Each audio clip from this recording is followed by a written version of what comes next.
शिव सनकादिक आदिक इंचित, शेष न पावत पार मेरे वाला जी, शेष न पावत पारे, शेष न पावत पारे।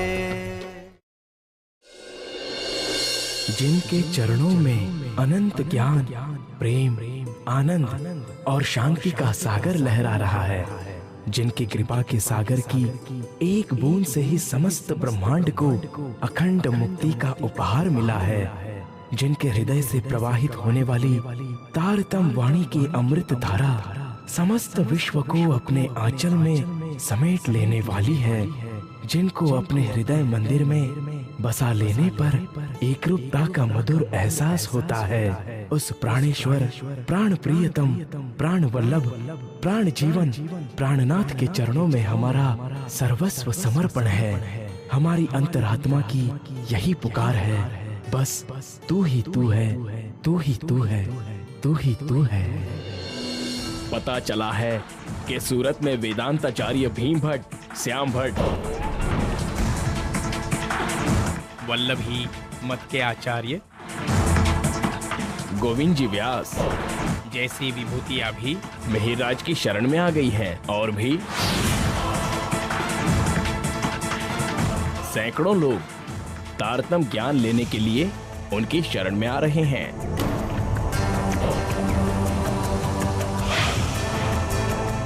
अब हमें क्या करना चाहिए?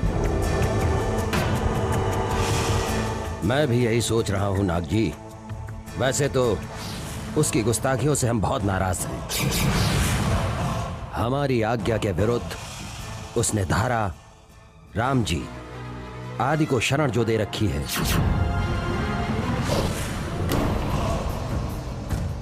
यदि हम चाहें तो उसे इसी क्षण सुंदर साथ समाज में से निष्कासित कर सकते हैं, किंतु ऐसा करने से हमारा ही नुकसान होगा। नुकसान होगा? कैसा नुकसान बिहारी जी महाराज? उसी के कारण तो हमारे धन कोष में प्रतिदिन वृद्धि हो रही है। वो जागनी करके सुंदर साथ को हमारे पास भेजता है, जिनसे हमें बहुत धन प्राप्त होता है, और मैं इस आमदनी को नहीं छोड़ना चाहता। तो फिर हम क्या कर सकते हैं? समझौता। हाँ, हमें समझौते की नीति अपनानी होगी। मिहिरराज को कुछ अधिकार भी देने होंगे और कुछ प्रतिबंध भी लगाने होंगे, ताकि हमारी भी मान प्रतिष्ठा बनी रहे। तुम जल्दी से कागज कलम लो और मिहिरराज के नाम एक पत्र लिखो। जाओ।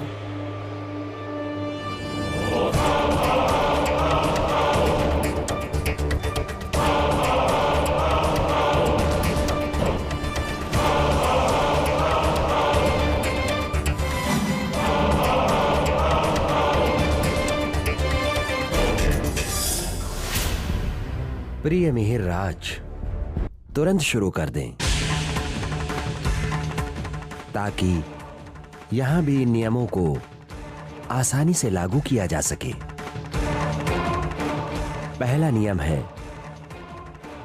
निम्न श्रेणी के लोगों को तारतम ज्ञान नहीं सुनाना है।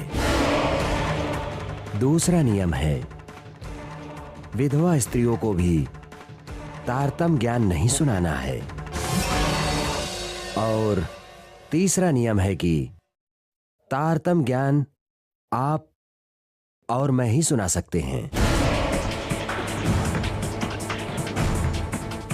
अन्य कोई नहीं। इन नियमों के पालन से हमारे पंथ की महिमा बढ़ेगी और कोई भी हमारे पंथ की निंदा नहीं कर सकेगा। आशा है कि आप इन सब नियमों का पालन अवश्य करोगे।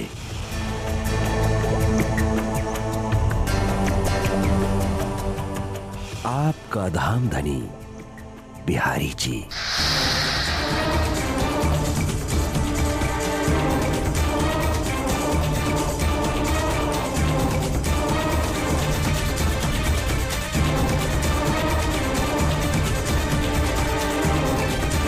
तुम जल्दी जाओ और मिहिरराज को ये पत्र पहुंचाने की व्यवस्था करो।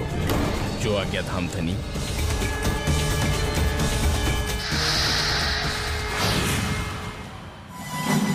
बिहारी जी महाराज ने ये कैसे नियम बनाकर भेजे हैं प्राणनाथ जी? भला सुंदर साथ में बड़े छोटे, उच्च स्तर निम्न स्तर, अमीर गरीब, स्त्री पुरुष या सधवा विधवा का कैसा भेद?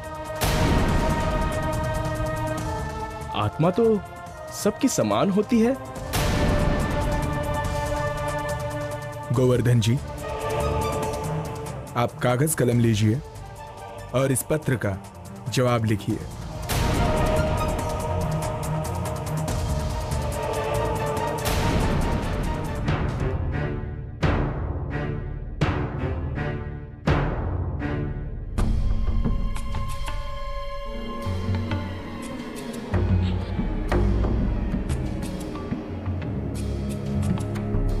लिखिए, परम आदरणीय बिहारी जी महाराज,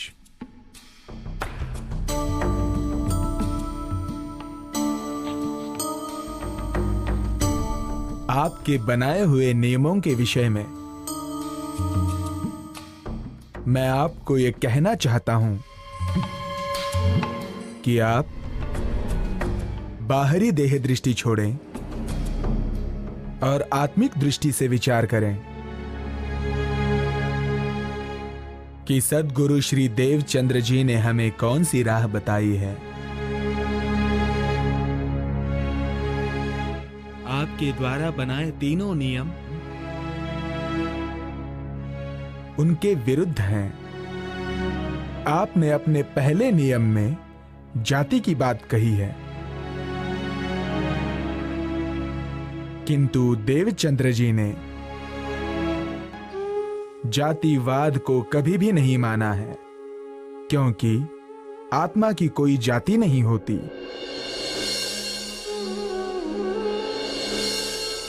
परम धाम की आत्माएं चारों वर्णों में उतरी हैं, इसलिए सभी वर्णों को तारतम्य ज्ञान पाने का अधिकार है। इस प्रकार के बंधन से सभी आत्माओं की जागृति संभव नहीं हो पाएगी।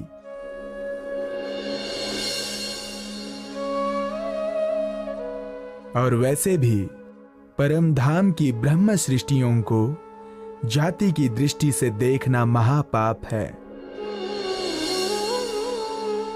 आपने दूसरे नियम में विधवा स्त्री की बात कही है, किंतु विधवा होना कोई पाप या अपराध तो नहीं होता है। जीवन और मृत्यु तो संसार का नियम है। यदि उसके पति की मृत्यु हो गई तो इसमें उस नारी का क्या दोष? और हमने प्रत्यक्ष रूप से यह देखा भी है कि श्री देवचंद्र जी ने खोजी बाई सहित कई विधवा स्त्रियों को तारतम्य ज्ञान सुनाया था। आपके द्वारा बनाया हुआ तीसरा नियम भी पूर्णतया अनुचित है, क्योंकि यह तारतम्य ज्ञान संपूर्ण जगत को अखंड मुक्ति देने आया है। किंतु मात्र हम और तुम इतने बड़े संसार में कब तक और कहां तक इस तारतम्य ज्ञान का प्रचार कर पाएंगे? इसलिए यह आवश्यक है कि जिसे भी तारतम्य ज्ञान प्राप्त हो गया है वो अन्य लोगों को भी तारतम्य ज्ञान प्रदान करें।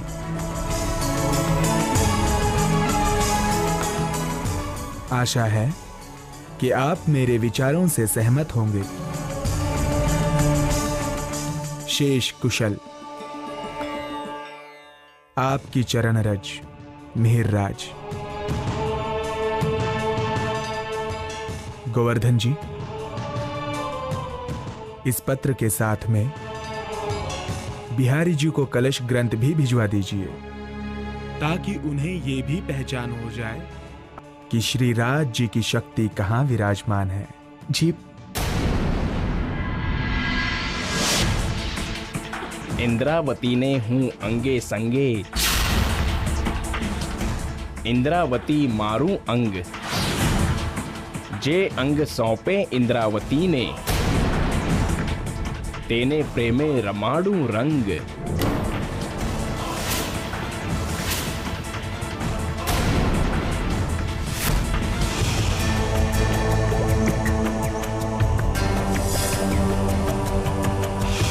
मैं नहीं मानता इस कलश ग्रंथ को। ये कलश नहीं बल्कि मेरे जी का क्लेश है। इसे पढ़कर तो सब लोग उस मिहिरराज को ही पर ब्रह्म मानने लगेंगे। फिर मेरे गद्दी पर बैठने का क्या महत्व रह जाएगा? आपने ठीक कहा महाराज जी। दिन पर दिन उसकी प्रसिद्धि बढ़ने के साथ साथ उसकी उदंडता भी बढ़ती जा रही है। तभी तो उसने आपके 3 नियमों में से एक को भी नहीं माना। ये तो आपकी महत्ता को सीधे चुनौती देने वाली बात है। कलश ग्रंथ को भेजकर उसने ये बात स्पष्ट भी कर दी है। पानी सर से ऊपर गुजर गया है। गुरुदेव, कुछ कीजिए। तुम ठीक कहते हो नाग जी। हालांकि उसने अपने साथ सुंदर साथ की एक बड़ी संख्या जोड़ ली है, किंतु फिर भी अपनी गादी की महिमा को सुरक्षित रखने के लिए मिहिरराज को सुंदर साथ समाज से बहिष्कृत करना बहुत जरूरी हो गया है। यह इसलिए भी जरूरी है ताकि इस स्थान से जुड़े सुंदर साथ को उसके पास जाने से रोका जा सके। आप ठीक कह रहे हैं महाराज जी। नाग जी, तुम कागज और कलम लाओ और मैं जैसा कहता हूं उस तरह से पत्र लिखकर मिहिरराज तक पहुंचा दो। जो आज्ञा धामधनी।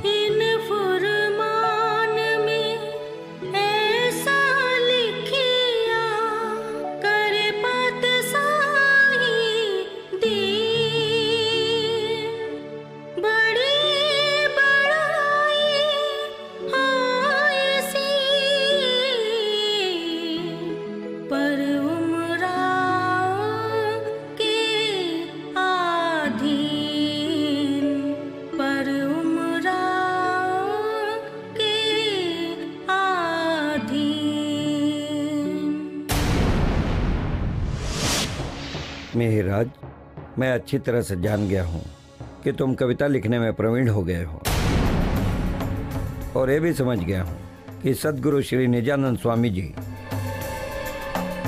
और उनके गादी के प्रति तुम्हारी जरा भी आस्था नहीं रही है।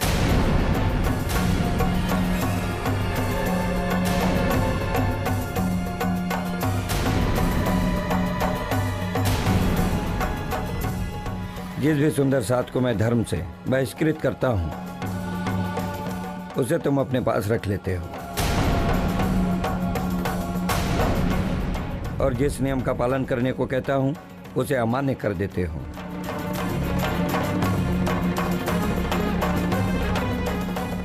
इस प्रकार प्रत्यक्ष रूप से हमारी आज्ञा का उल्लंघन किए जा रहे हो।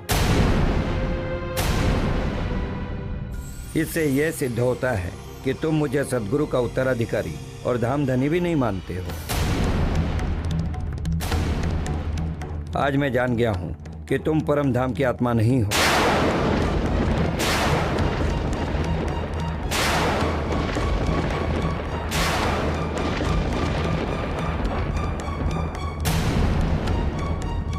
इसलिए आज मैं तुमको सुंदर साथ एवं परम धाम से भी निष्कासित करता हूं।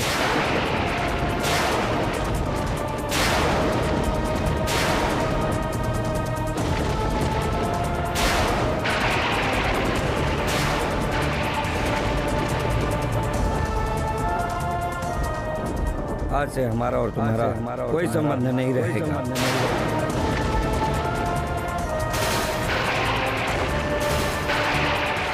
आज के बाद किसी भी प्रकार का पत्र व्यवहार करने की भी आवश्यकता नहीं है। धामधनी बिहारी जी महाराज।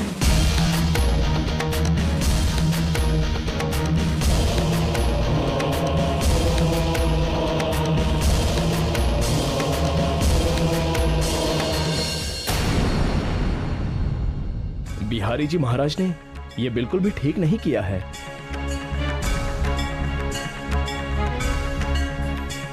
प्राणनाथ जी ने हमारे सामने बिहारी जी को पत्र लिखा था और उसमें कोई गलत बात भी नहीं लिखी थी। अब तक बिहारी जी ने धारा भाई, रामजी भाई आदि कई सुंदर साथ को निष्कासित किया है, किंतु श्री प्राणनाथ जी को निष्कासित करके उन्होंने हद कर दी है।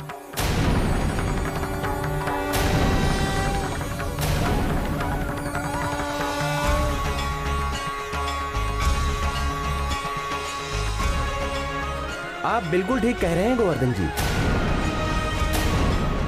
अब समय आ गया है यह निश्चय करने का कि धामधनी श्री राज जी की शक्ति किनके तन में विराजमान है। बिहारी महाराज की चर्चा सुनकर आज तक किसी की आत्मा जागृत नहीं हुई। उल्टा जिस भी सुंदर साथ को श्री जी ने जागृत करके बिहारी जी के पास भेजा, वो बिहारी जी के दुर्व्यवहार से दुखी होकर लौट आया। सदगुरु की गादी पर बैठने मात्र से बिहारी जी ने स्वयं को धामधनी मान लिया है।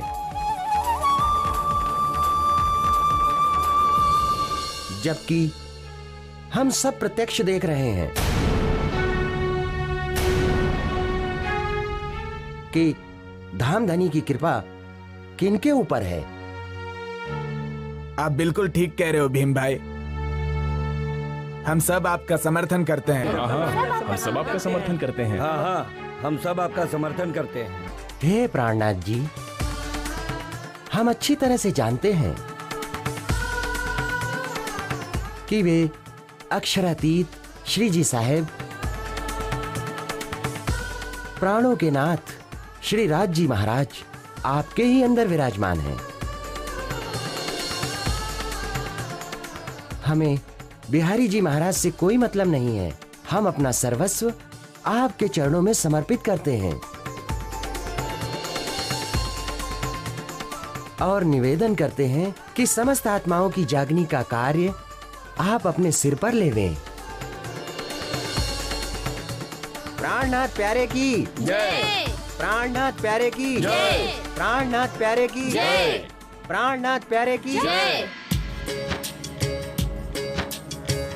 अब सो साहेब आया, सब सृष्टिकारी निर्मल, मोह अहंकार उड़ाए के, देसी सुख नेह चले, देसी सुख नेह चले।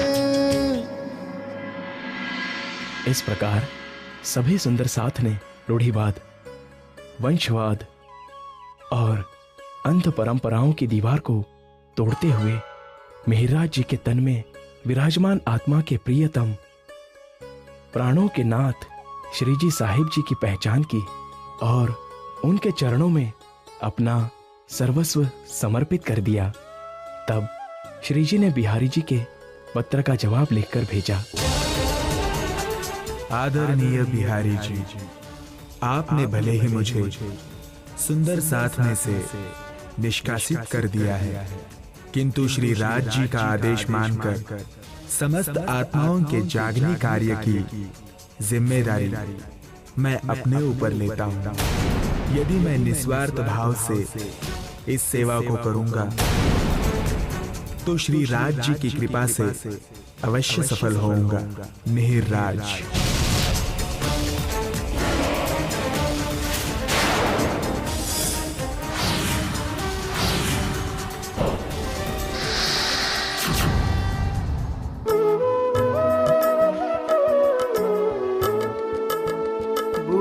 गुजर की मारे रे साथ जी, गुजर की मारे रे, गुजर की मारे रे साथ जी, गुजर की मारे रे।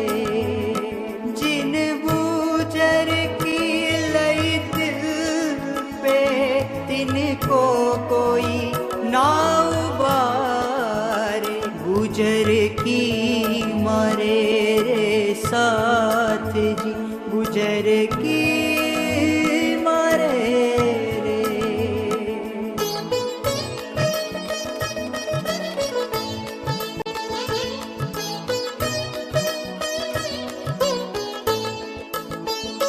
जेती गुजर की बीच दुनी के सौ सब कुफर हथिया, कुफरों में कुफर गुजर की, काम क्रोध अहंकार, गुजर की मारे रे साथ जी, गुजर की मारे रे।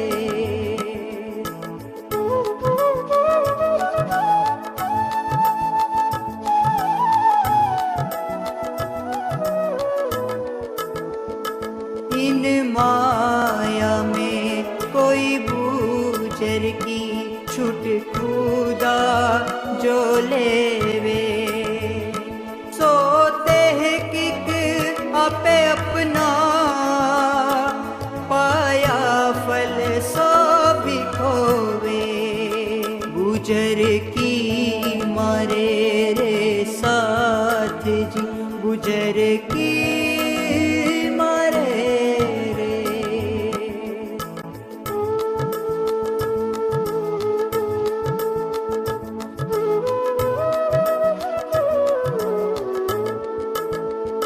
खोवे जोश बंदगी खोवे, और साहेब की दोस्ती, बिना इश्क जो गुजर की, सौ सब आग जानो तेती, गुजर की मारे रे साथ जी, गुजर की मारे रे।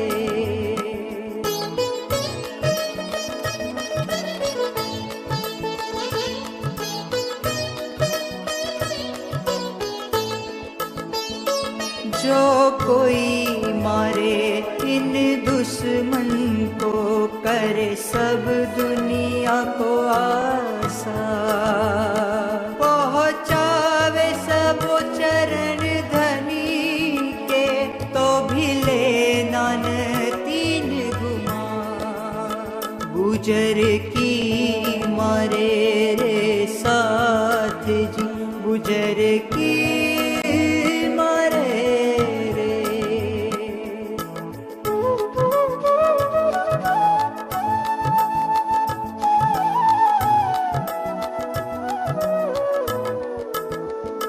महामत कहे इश्क ईमान की, शुक्र गरीबी सबर, इन विधरु है दोस्ती धनी की, प्यार कर सके तो कर। महामत कहे इश्क ईमान की, शुक्र गरीबी सबर, गुजर की मारे रे साथ जी, गुजर की मारे रे, गुजर की मारे रे साथ जी, गुजर की मारे रे।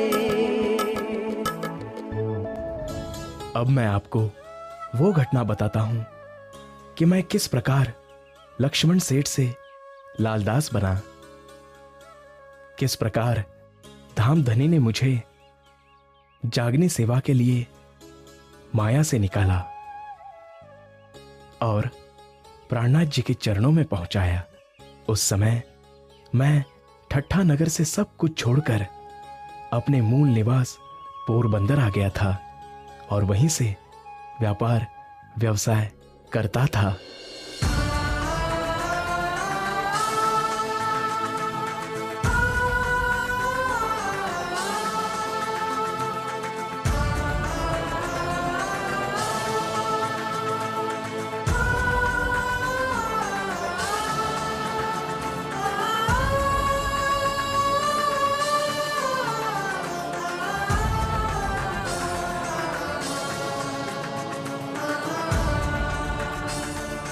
क्या हुआ स्वामी? भोजन के समय अब किस गहन चिंतन में डूबे हुए हैं? यही भाग्यवान कि इस व्यापार और व्यवसाय के कारण ना तो मैं अपनी आत्मा के प्रियतम अक्षरातीत को याद कर पा रहा हूं और ना ही सुंदर साथ की सेवा कर पा रहा हूं। आपकी बात सत्य है स्वामी,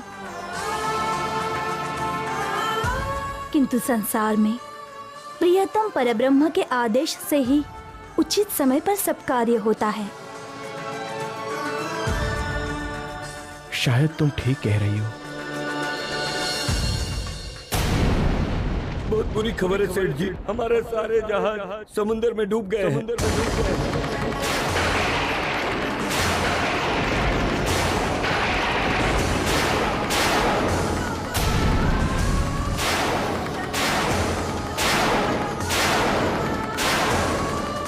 आप शीघ्र चलिए।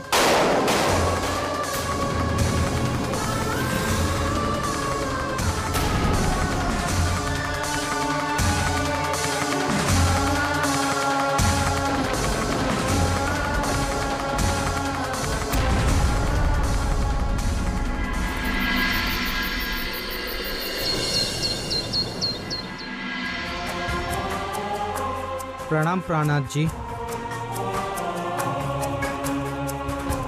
आज प्रत्येक मनुष्य किसी न किसी पाप में डूबा दिखाई पड़ता है। उनमें आत्मकल्याण की चाहना भी नहीं है, तो कलयुग की इन कठिन परिस्थितियों में उनका कल्याण कैसे होगा? बैठ जाइए।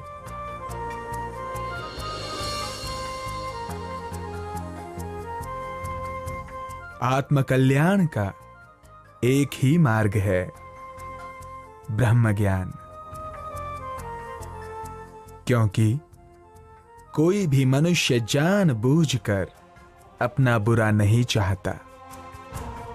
अज्ञानता की वजह से ही वो ऐसा कर रहा है। जब उसे अपने आत्म स्वरूप की और निज घर की पहचान होगी तो वह स्वतः ही पापी से पुण्यात्मा बन जाएगा।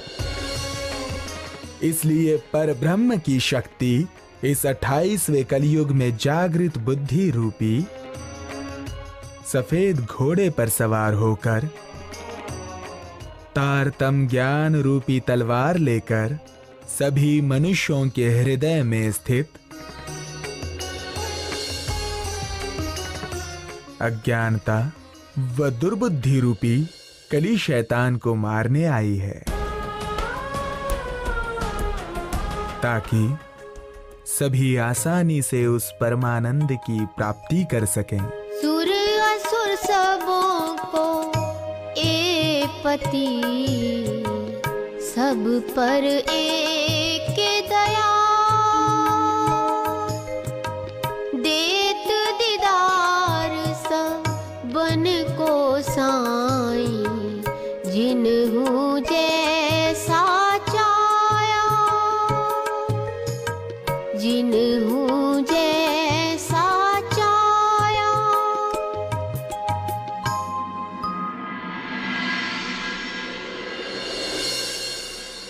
प्रणाम प्राणनाथ जी। यमुना बहन, आप, बहुत खुशी हुई आपको देखकर। कहो कैसे आना हुआ? मैं सब कुछ छोड़कर अपने पुत्र छबिलदास के साथ आपके शरण में आई हूँ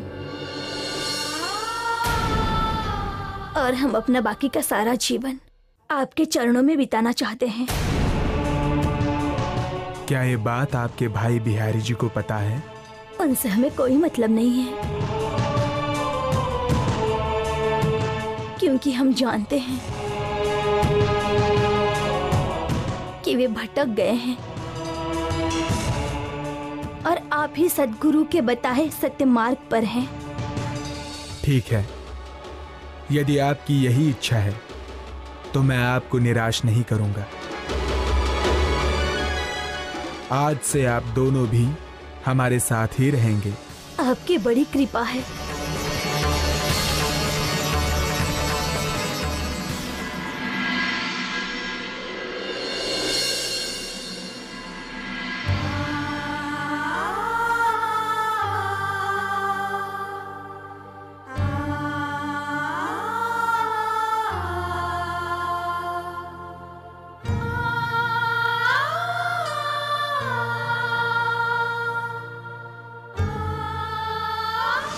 लक्ष्मण जी, आपसे तो श्री राज जी महाराज को बहुत सारी सेवाएं लेनी हैं और आप इतने बड़े ज्ञानी भी हैं, इसलिए मैं चाहता हूँ कि आप भी मेरे साथ जागने कार्य के लिए चलें। हे प्राणनाथ जी, ये तो मेरे लिए बहुत ही सौभाग्य की बात होती कि मैं आपके साथ जागने कार्य में चलता, किंतु क्या करूं?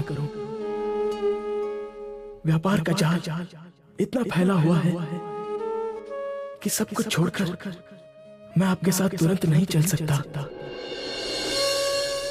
किंतु मैं आपको वचन देता हूं कि मैं शीघ्र ही सब कुछ छोड़कर आपके चरणों में आ जाऊंगा।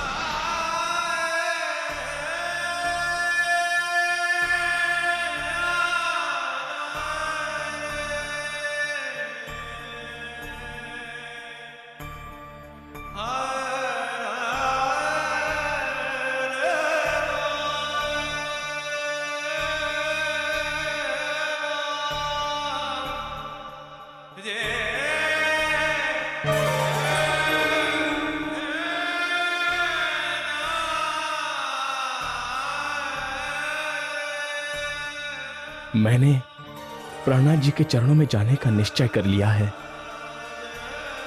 क्योंकि मैं अपना बाकी जीवन सुंदर साथ की सेवा करते हुए और प्राण प्रियतम श्री राज जी का ध्यान करते हुए बिताना चाहता हूं।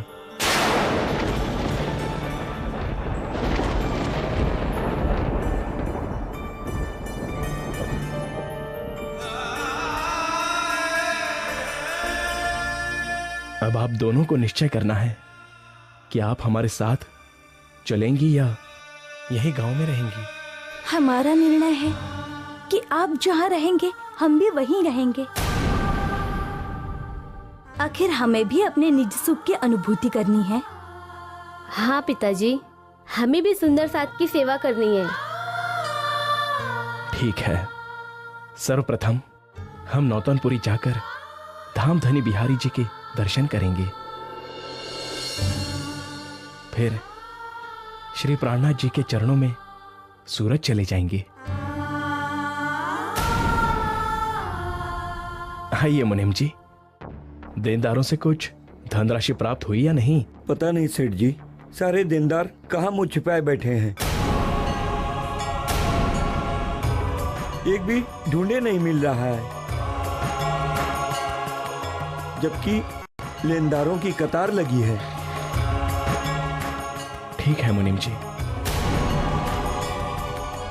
आप ये गहने बेच दीजिए, ये मकान भी बेच दीजिए और सबका कर्जा चुका दीजिए,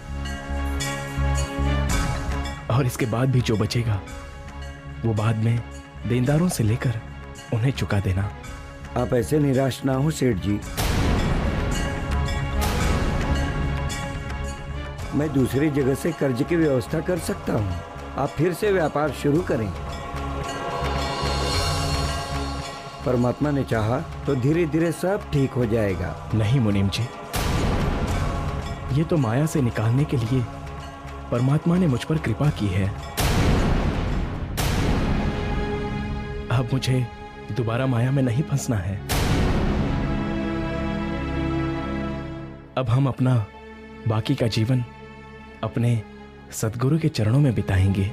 ठीक है सेठ जी, जैसी आपकी इच्छा। परमात्मा आपकी रक्षा करें। अब मुझे इजाजत दीजिए।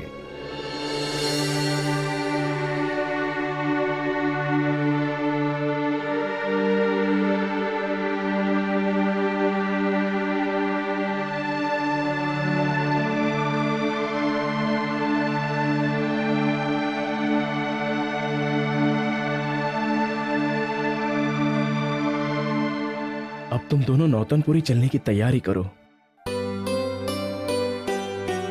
हम शीघ्र ही यहां से प्रस्थान करेंगे। ठीक है स्वामी, किंतु पहले मैं भोजन बना लूं।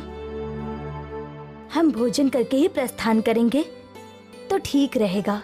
नहीं, मैं भोजन नहीं करूंगा जब तक कि मैं धामधनी बिहारी जी के दर्शन नहीं कर लेता। मैं मात्र फलहार करूंगा। आप दोनों अपने लिए भोजन बना लो।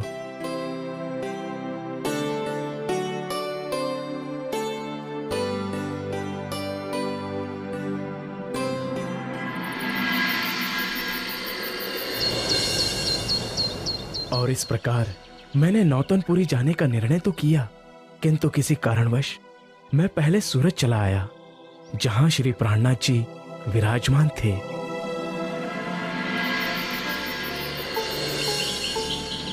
प्रणाम प्राणनाथ जी, मेरा नाम मुकुंद दास है और मैं ब्रह्म ज्ञान से संबंधित कुछ जिज्ञासाएं लेकर आपके समक्ष उपस्थित हुआ हूँ। आपका स्वागत है। आपकी जो भी शंकाएं हैं निसंकोच होकर पूछिए।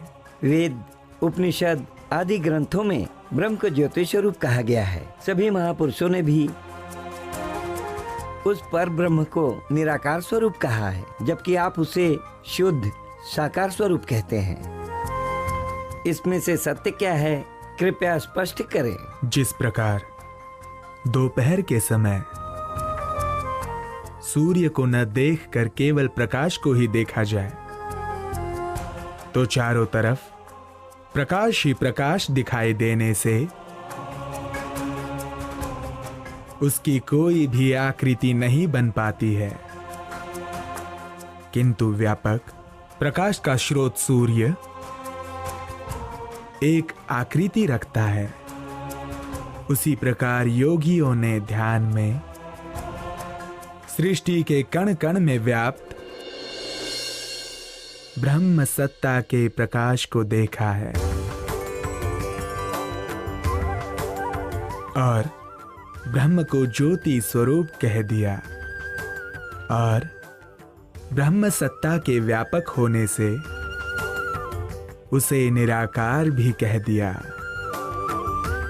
किंतु उस ब्रह्म का मूल स्वरूप, जो प्रकृति से भी परे है, त्रिगुणातीत है, दिव्य तेजोमयी है, उसकी अनुभूति उन्हें नहीं हो पाई। यजुर्वेद में कहा गया है, वेदाहमेतं पुरुषं महंतं आदित्यवर्णः तमसः परस्तात्।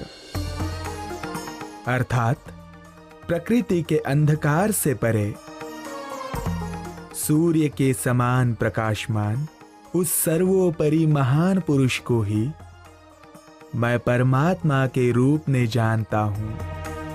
यहां ये बात भी विचारणीय है कि निराकार को महान पुरुष या उत्तम पुरुष कैसे कहा जा सकता है। किंतु प्राणनाथ जी, विद्वानों का कथन है कि जिस प्रकार अंधेरे में रस्सी में सर्प की भ्रांति हो जाती है तो हम डर जाते हैं, किंतु प्रकाश में रस्सी का ज्ञान होने पर डर दूर हो जाता है। उसी प्रकार ब्रह्म का ज्ञान होने पर माया की भ्रांति सर्वथा मिट जाती है। सर्वत्र ब्रह्म की अनुभूति होने लगती है। मुकुंददास जी, जब सर्प की भ्रांति दूर होती है तो रस्सी बचती है। इसी प्रकार इस माया जगत की भ्रांति दूर होगी तो विचार कीजिए कि उस समय क्या बचेगा। जिस प्रकार सर्प रूपी भ्रम और रस्सी रूपी सत्य दोनों साकार है, उसी प्रकार जब माया रूपी भ्रम साकार है तो सत्य स्वरूप ब्रह्म भी साकार होना चाहिए। वो निराकार कैसे हो सकता है? जिस प्रकार स्वप्न खत्म होने पर साक्षात बचता है, उसी प्रकार ये संसार अक्षर के मन अव्याकृत का स्वप्न है। जब कार्य कारण रूप जगत अपने मूल अव्याकृत में लीन हो जाता है, तब मात्र दिव्य ब्रह्मपुर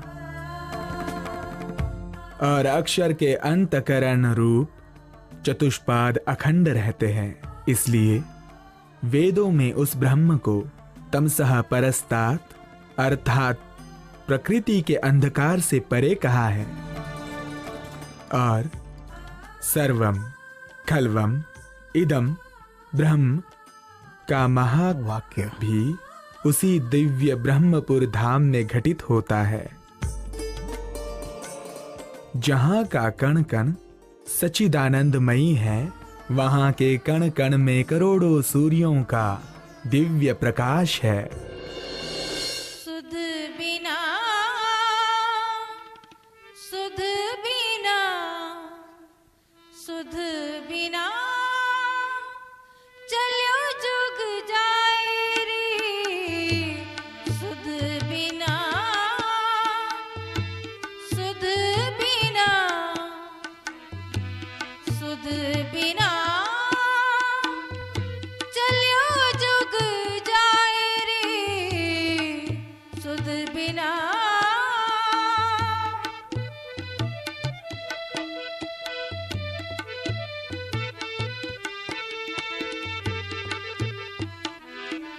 सुध बिना सुध बिना सुध बिना चलो जुग जाए रे। सुध बिना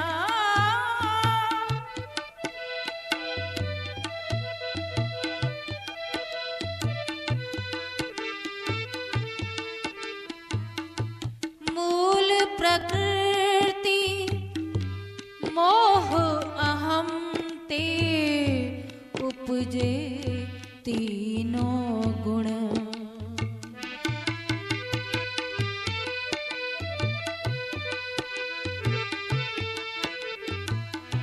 मूल प्रकृति मोह अहम ते उपजे तीनों गुण।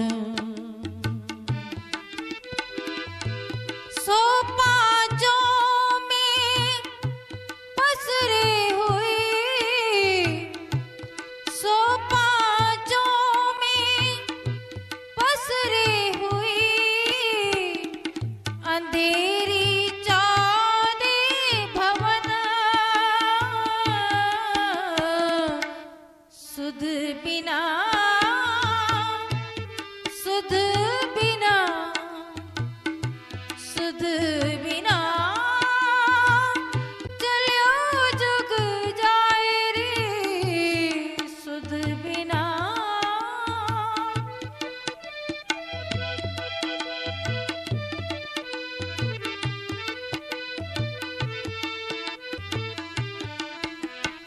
तब जीव को घर कहाँ रहो। कहाँ खसम कहाँ वतन।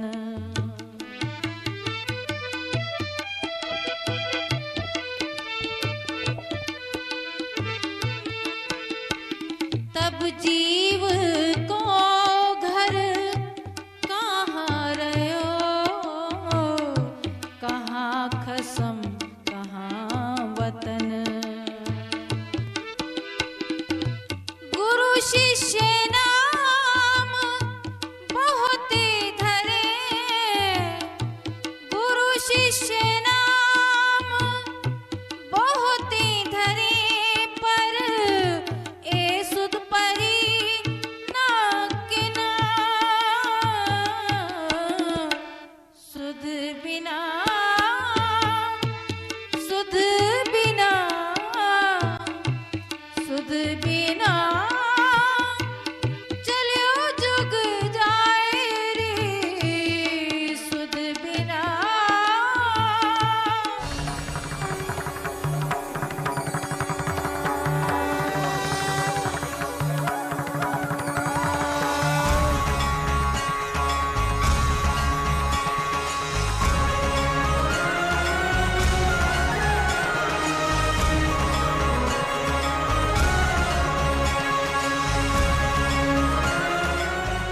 प्राणनाथ जी, वेद शास्त्रों के इन गूढ़ रहस्यों को इतने सहज तरीके से स्पष्ट कर दिया, किसी भी प्रकार का संशय का कोई स्थान ही नहीं रहा। आज से मैं भी आपकी शरण में आता हूं। अवश्य। संपूर्ण जगत उसी एक सच्चिदानंद परब्रह्म, सबके प्राणों के नाथ श्री जी साहेब जी के शरण में है।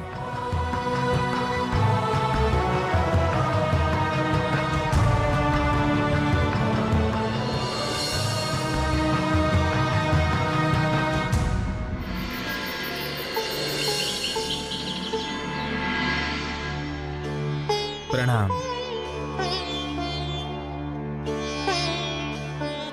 प्यारे सुंदर साथ जी, इस मायावी जगत में ब्रह्मात्माओं के प्रेम और समर्पण की कसौटी हो रही है कि वे सुख, दुख, अमीरी, गरीबी आदि परिस्थितियों में धामधनी श्री राज जी को कितना याद करते हैं। ये माया कई प्रकार से सुखों का लालच देती है, कई तरह के दुखों से डराती है, किंतु जो भी जागृत आत्मा होगी वो अपने प्राण प्रियतम को नहीं भूलेगी और हमेशा सत्य मार्ग पर चलती रहेगी।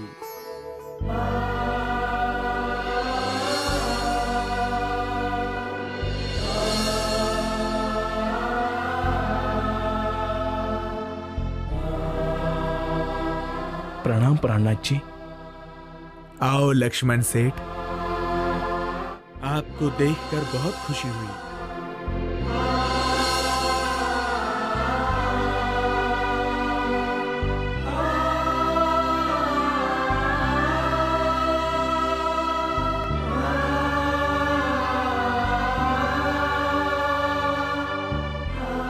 हे प्राणनाथ जी, अब मैं सेठ नहीं रहा।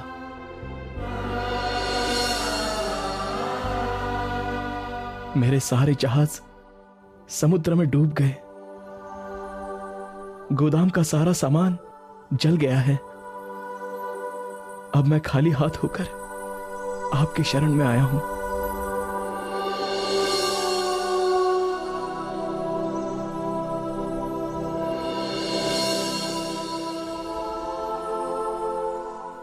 चिंता मत करो लक्ष्मण जी, जो भी हुआ है वो राज जी की इच्छा से हुआ है। जागने कार्य में आपके सेवाओं की बहुत आवश्यकता थी, इसलिए आपको माया के बंधनों से मुक्त कराया गया है।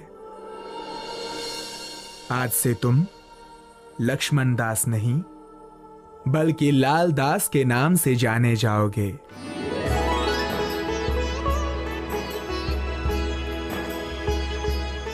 अब निश्चिंत होकर आप सब भोजन प्रसाद ग्रहण कीजिए। किंतु प्राणनाथ जी, मैंने प्रतिज्ञा की है कि जब तक नौतनपुरी जाकर धामधनी बिहारी जी के दर्शन नहीं करूंगा, तब तक मैं अन्न का एक दाना भी ग्रहण नहीं करूंगा।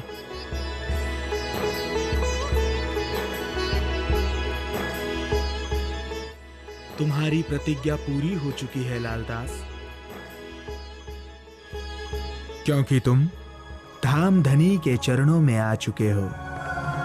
अब तुम्हें नौतनपुरी जाने की कोई आवश्यकता नहीं है।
हे प्राणों के नाथ श्री जी साहिब जी, आज मैंने आपको पहचान लिया है।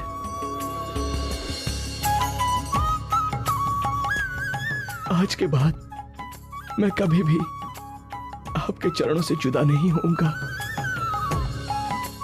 मेरी बस यही इच्छा है कि मैं अपना सारा जीवन आपके चरणों में बिताऊं।